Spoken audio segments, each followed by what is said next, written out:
नमस्कार दोस्तों, मेरा नाम है सुजीत पांडे और आप देख रहे हैं ऑल एग्ज़ाम गाइड गुरु 2.0। दोस्तों आज हम पढ़ने वाले हैं भूगोल के मोस्ट इम्पॉर्टेंट क्वेश्चन, एक से बढ़ के एक क्वेश्चन जो एग्ज़ाम में आए हुए हैं।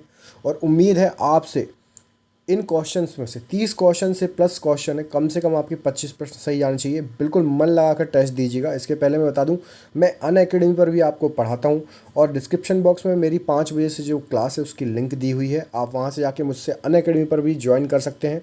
और वहाँ पर आप जो जिसके पास अनअकैडमी ऐप नहीं है वो प्ले स्टोर से डाउनलोड कर लो। उसके बाद डिस्क्रिप्शन बॉक्स में आके क्लिक कर देना, सीधे मेरी क्लास में पहुँच जाओगे। वहाँ मेरी क्लासेस बिल्कुल फ्री हैं। तो आपको क्या करना है, क्लासेस को अटेंड करने के लिए जैसे ही आप वहाँ पर जाएंगे तो आपको कोड डालना है SP 2021। मेरा नाम है सुजीत पांडे और 2021 चल रहा है, तो SP 2021 कोड डालिएगा। मेरी फ्री क्लासेस आपको वहाँ मिल जाएगी और वहाँ पर आपको स्पेशल डिस्काउंट्स भी मिलेंगे। ठीक है, तो चलिए स्टार्ट करते हैं आज की क्लास। पहला क्वेश्चन आपको स्क्रीन पर दिख ही रहा होगा, तो पढ़िए पहला क्वेश्चन क्या है। पहला क्वेश्चन है आपका, भारत के स्थलाकृत मानचित्र में निम्न में से कौन सा संगठन बनाता है, बताइए। भारत के स्थलाकृतिक मानचित्र निम्न में से कौन सा संगठन बनाता है, क्या हो जाएगा सही आंसर। 4 ऑप्शंस आपको दिए हैं, तो सही आंसर हो जाएगा भारतीय सर्वेक्षण बनाता है, ऑप्शन नंबर बी। भारतीय सर्वेक्षण विज्ञान तथा प्रौद्योगिकी विभाग के अंतर्गत राष्ट्रीय सर्वेक्षण और मानचित्र संगठन जो है भारतीय सर्वेक्षण विभाग, सर्वे ऑफ इंडिया आपने सुना होगा, की स्थापना की गई थी 1700। ये क्वेश्चन भी आता है, सर्वे ऑफ इंडिया की स्थापना कब की गई थी, तो 1767 मतलब 67 में की गई थी, 67 ईस्वी में की गई थी, याद रखना। ठीक है, तो भारतीय सर्वेक्षण जो है स्थलाकृतिक मानचित्र जो है बनाता है। ठीक है, याद रखिएगा, बहुत इंपॉर्टेंट क्वेश्चन है, कई बार आ चुका है एग्जाम में। अगला क्वेश्चन देखिए, पूर्वी तटीय मैदान का एक अन्य नाम क्या है। जो आपका पूर्वी तटीय मैदान है उसका अन्य नाम क्या है, आपको ये बताना है। तो सही आंसर हो जाएगा आपका कोरोमंडल तटीय मैदान बोलते हैं पूर्वी तटीय मैदान को, याद रखिएगा। भारत का पूर्वी तट जो है फॉल्स डीवी बिंदु से कैप कोमोरिन तक के भाग को कोरोमंडल तट कहा जाता है, जबकि कोंकण, गुजरात और मैदान मालाबार तट का संबंध पश्चिमी घाट से है। पूरी तट क्या क्या आता है, कहाँ से कहाँ तक, तो फाल्स डीवी बिंदु से कैप कोमोरिन तक। ठीक है, ये है आपका पूर्वी तट। और आपका जो पश्चिमी तट है वो कहाँ से कहाँ तक आता है, तो कोंकण, उसके बाद गुजरात, उसके बाद आपका मालाबार तट, ये सब आपका पश्चिमी तट है। तो ऑप्शन नंबर सी यहाँ पर सही हो जाएगा, पूरी तटीय मैदान, कोरोमंडल तटीय मैदान। अगला क्वेश्चन देख लेते हैं, ये रहा आपकी स्क्रीन पर।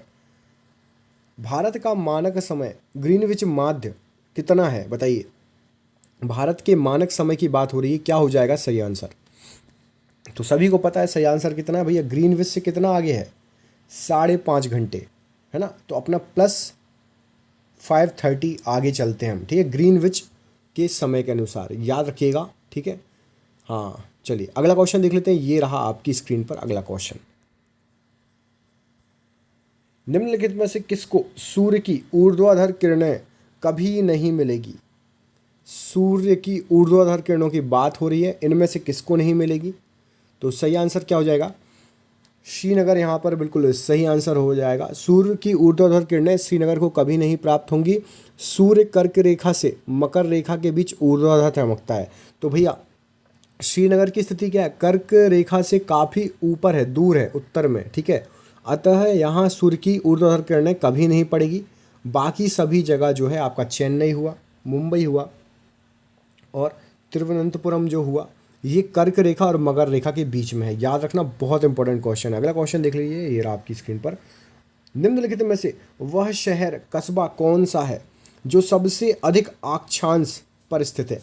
भारत की बात हो रही, सबसे अधिक अक्षांश पर कौन सा शहर या कस्बा स्थित है, तो क्या हो जाएगा सही आंसर।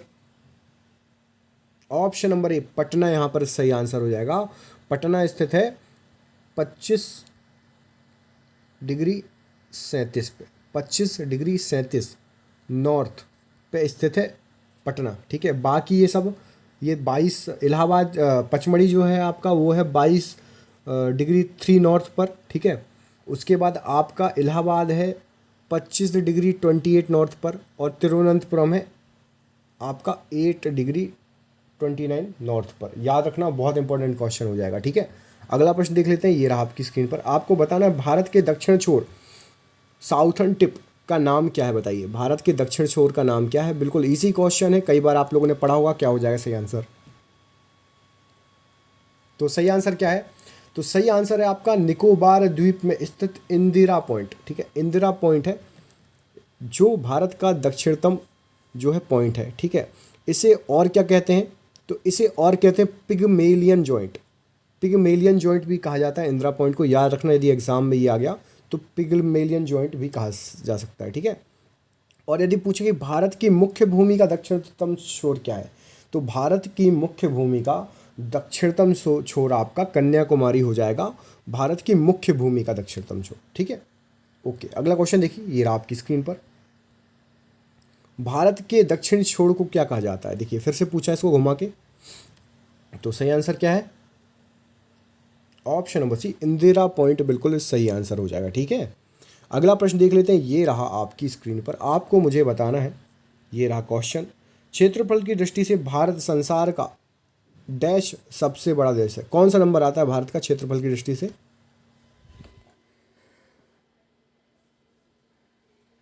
तो भारत का कौन सा नंबर आता है क्षेत्रफल की दृष्टि से, बताइए सभी।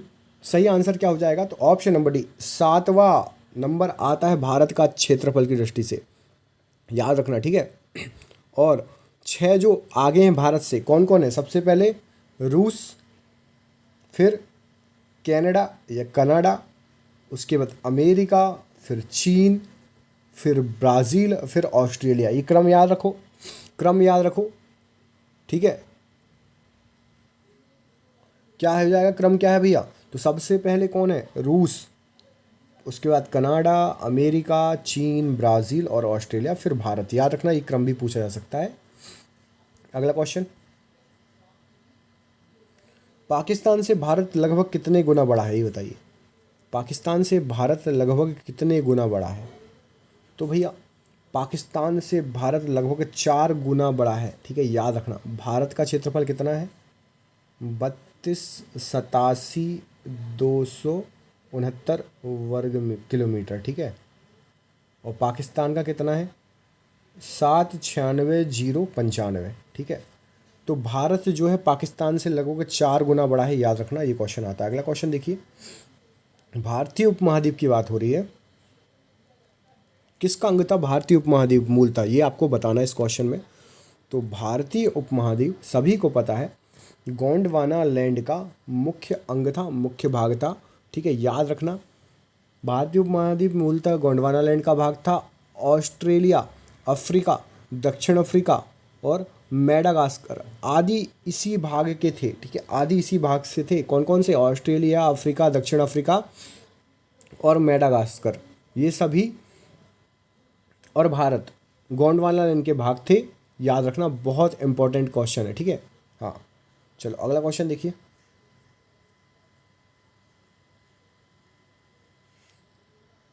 निम्नलिखित में से कौन से देश पाल्क स्ट्रेट से जुड़े हुए हैं? पाल्क स्ट्रेट, बताइए क्या हो जाएगा सही आंसर?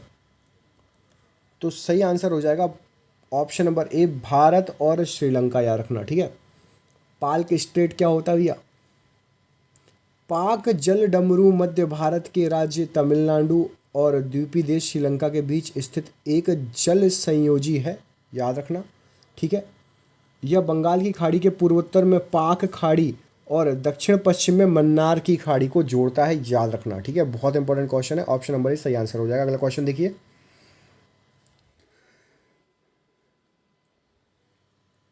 निम्नलिखित में से कौन सा पोत्राश्रय प्राकृतिक पोत्राश्रय नहीं है? क्या हो जाएगा सही आंसर, बताइए। कौन सा पोताश्रय प्राकृतिक पोत्राश्रय नहीं है? क्या हो जाएगा सही आंसर? तो राइट आंसर इसका क्या हो जाएगा क्वेश्चन का?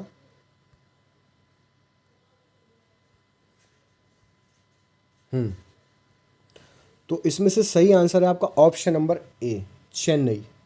ठीक है, बाकी मुंबई पारादीप जो है, मुंबई और पारादीप, ठीक है, ये जो है प्राकृतिक है। चेन्नई प्राकृतिक नहीं है, याद रखना। ऑप्शन नंबर ए बिल्कुल सही आंसर हो जाएगा। ठीक है, अगला क्वेश्चन, पोताश्रय मतलब क्या होता है, पता है?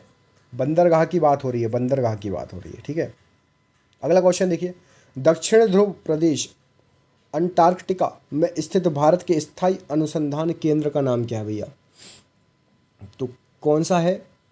तो दक्षिण गंगोत्री, ऑप्शन नंबर डी सही आंसर हो जाएगा। दक्षिण गंगोत्री नाम है। दक्षिण जो आपका अंटार्कटिका है, दक्षिण ध्रुव प्रदेश, वहाँ पर भारत के स्थायी अनुसंधान केंद्र का नाम। ओके, अगला क्वेश्चन देखिए, भारत का सबसे बड़ा संघ राज्य क्षेत्र कौन सा है बताइए? तो भारत का सबसे बड़ा संघ राज्य क्षेत्र कौन सा हो जाएगा? तो ऑप्शन नंबर सी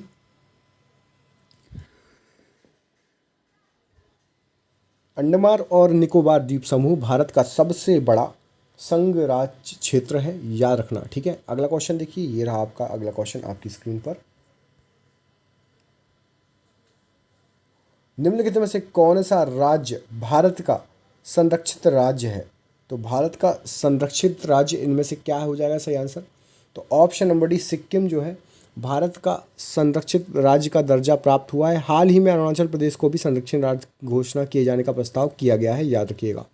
अगला क्वेश्चन देख लीजिए, ये रहा आपकी स्क्रीन पर। राज्यों के किस समूह के साथ नागालैंड की साझी सीमाएं हैं बताइए? राज्यों के किस समूह के साथ नागालैंड की साझी सीमाएं हैं, इनमें से क्या हो जाएगा सही आंसर? तो यहाँ पर सही आंसर आपका क्या हो जाएगा? तो राइट आंसर है आपका अरुणाचल प्रदेश, असम और मणिपुर, ये जो है नागालैंड से साझा सीमाएं साझा करती हैं, याद रखिएगा। Very important question. दोस्तों ये क्वेश्चन कैसे लगे? ये पार्ट 1 था, इसका मैं और भी पार्ट लाऊंगा। यदि आपको भूगोल पसंद आ रही है तो आप मुझे कमेंट करके बताइए कि आपको भूगोल के क्वेश्चंस कैसे लगे, तो मैं भूगोल के और भी पार्ट्स आपको लाते रहूँगा, ठीक है। पहली बार चैनल पर आए, चैनल को सब्सक्राइब कर लीजिएगा, और यदि वीडियो अच्छा लगा तो वीडियो को लाइक करके दोस्तों को ज़रूर शेयर कीजिएगा। हम आगे ही आपके लिए ऐसे वीडियो लाते रहेंगे, तो हमारे उत्साहवर्धन के लिए ज़रूर कमेंट करिएगा और वीडियो को शेयर जरूर करिएगा। चलिए मिलते हैं अगले वीडियो में, तब तक के लिए अपना ख्याल रखिए। बहुत बहुत धन्यवाद दोस्तों, बहुत बहुत धन्यवाद।